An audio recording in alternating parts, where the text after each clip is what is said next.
আমরা দেখতে যাচ্ছি আমাদের ডিজিটাল ফটোগ্রাফিতে সবচেয়ে চমকপ্রদ যে অ্যাডভান্টেজটি রয়েছে তা হচ্ছে যে কোনো সাদা কালো ছবিকে কিভাবে রঙিন করা যায়। তা আসুন দেখা যাক আমরা কিভাবে এই কাজটি করতে পারি। অ্যাকচুয়ালি সাদা কালো ছবিকে সম্পূর্ণভাবে রঙিন করা সম্ভব নয়, তবে যদি আমাদের ভিতর কিছুটা কালার কম্বিনেশন এবং আর্টিস্টিক মাইন্ড থাকে তাহলে মূলত এই কাজটি করা সম্ভব। অর্থাৎ আমরা যদি একটি সাদা কালো ছবির দিকে তাকাই এবং চিন্তা করি যে বর্তমান কালার অর্থাৎ কালার জোনে এবং সাদা কালোর সাথে কম্বিনেশন করলে ওই অবস্থায় ছবিটির কালার কি হতে পারতো, তো সেই কথা চিন্তা করে ইমাজিনেশনের মাধ্যমে মূলত আর্টিস্টরা বা ডিজিটাল আর্টিস্টরা এ ধরনের কাজ করে থাকেন। তো আমরা আসুন দেখি যে কিভাবে এই কাজটি করা সম্ভব। প্রথমে আমরা একটি সাদা কালো ছবি বেছে নেব আমাদের এই কাজটির জন্য।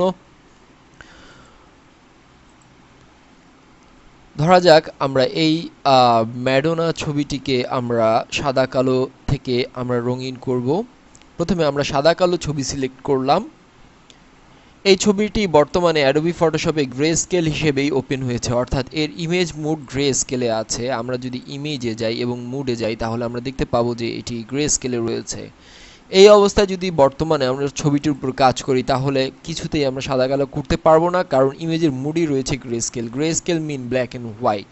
তো সেই ক্ষেত্রে আমাদেরকে একটি কালার পেজ নিতে হবে, অর্থাৎ সাধারণত আমরা যেভাবে ইমেজ খুলি সেভাবে আমাদের নিতে হবে।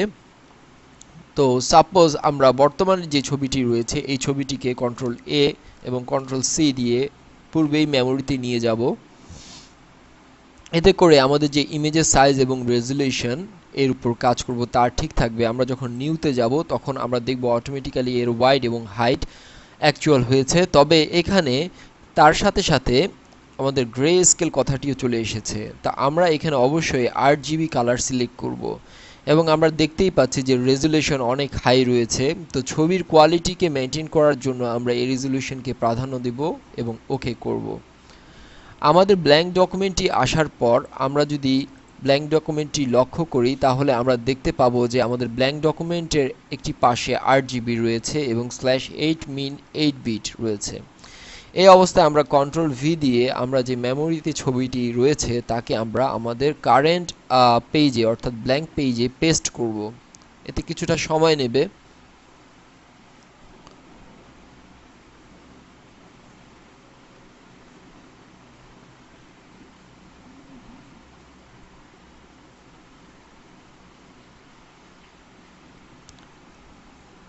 এবার যখন ছবিটি আমাদের স্ক্রিনে অ্যাপেয়ার হবে তখন আমরা এই ছবির উপর মূলত কাজ শুরু করব।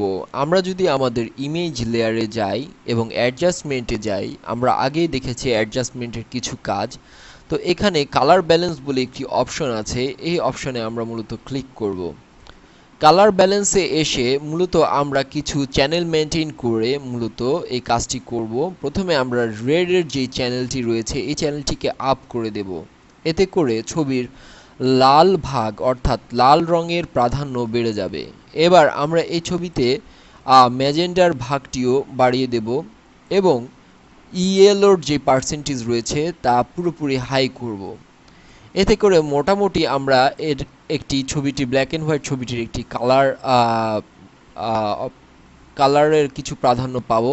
এরপর মেজেন্ডার ভাগ এবং রেডের ভাগ কিছুটা কমানো বাড়ানোর মাধ্যমে মূলত আমরা দেখতে পাবো যে ছবিটির কালারের একটি অবস্থান এসেছে। এই অবস্থায় আমরা ওকে দেব।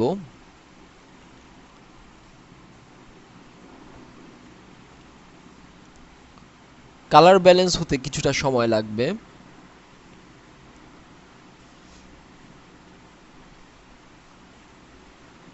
আমরা অলরেডি দেখতে পাচ্ছি যে মহিলার যে চুলের পোর্শন এবং বাচ্চার যে চুলের পোর্শন এতে একটি লাল লাল ভাব আভা এসেছে, অর্থাৎ বোঝাই যাচ্ছে যে এটি একটি মূলত আলোর যে আভা ছিল তা। এরপর আমরা আবারও ইমেজে যাব এবং অ্যাডজাস্টমেন্টে গিয়ে আবারও কালার ব্যালেন্সে আসব এবং এখানে এসে আবারও সেই একইভাবে লালের ভাগ এবং মেজেন্ডার ভাগ বাড়াতে থাকব। এতে করে ছবিটি আরও কালারে প্রাণবন্ত হয়ে উঠবে।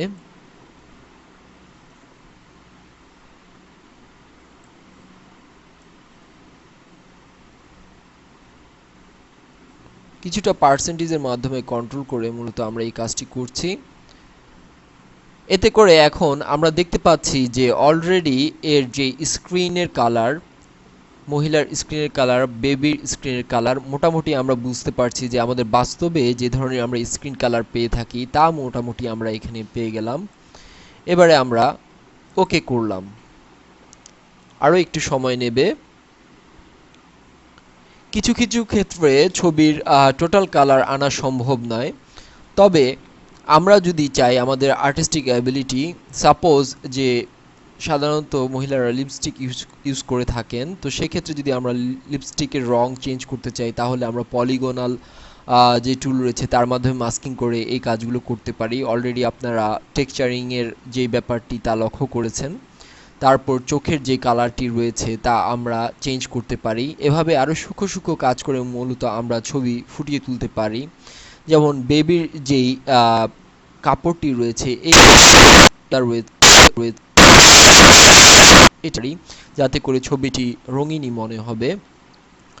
যেহেতু এটি একটি ব্ল্যাক অ্যান্ড হোয়াইট ইমেজ থেকে আমাদের চোখের সামনে এসেছে, তাই আমাদের কেমন টোটাল ধারণাটা, অর্থাৎ এটি যে এখনও কালার হয়েছে তা আমরা বুঝতে পারছি না।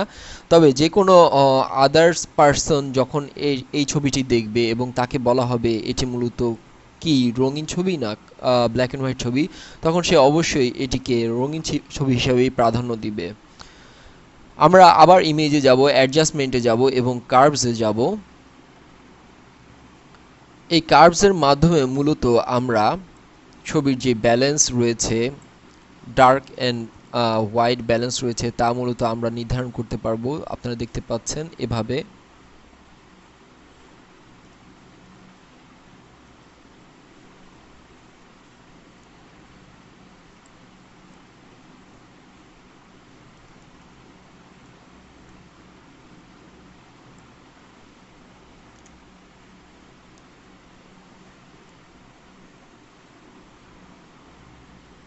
আমাদের ঠিক যতটুকু দরকার আমাদের ইমেজের উপর, ঠিক ততটুকুই আমরা রাখার চেষ্টা করব। এবারে আমরা ওকে করব।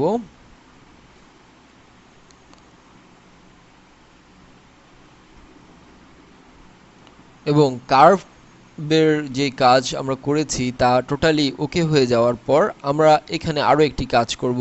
ইমেজে এসে মূলত অ্যাডজাস্টমেন্টে অটো লেভেল বলে যে অপশনটি রয়েছে তা আমরা দেব।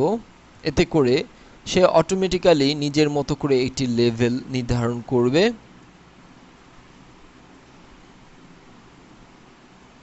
যাতে করে ইমেজটি আরও প্রাণবন্ত মনে হবে। এখন বর্তমানে যদি আমরা আমাদের বর্তমান ইমেজটির সাথে ব্ল্যাক অ্যান্ড হোয়াইট ইমেজটি দেখি, তাহলে আমরা বুঝতেই পাচ্ছি যে কি ডিফারেন্সটা আমরা এখানে পেলাম।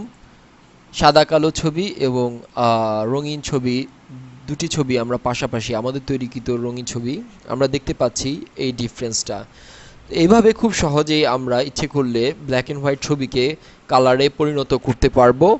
এছাড়া আমরা যদি বলেছি যে আমরা যদি আরও ডিটেইল কালার অ্যাপ্লাই করতে চাই, তাহলে সেই পলিগনাল যে মাস্কিং রয়েছে তার মাধ্যমে মূলত আমরা অ্যাপ্লাই করে করে এই কাজগুলো সম্পাদন করতে পারবো।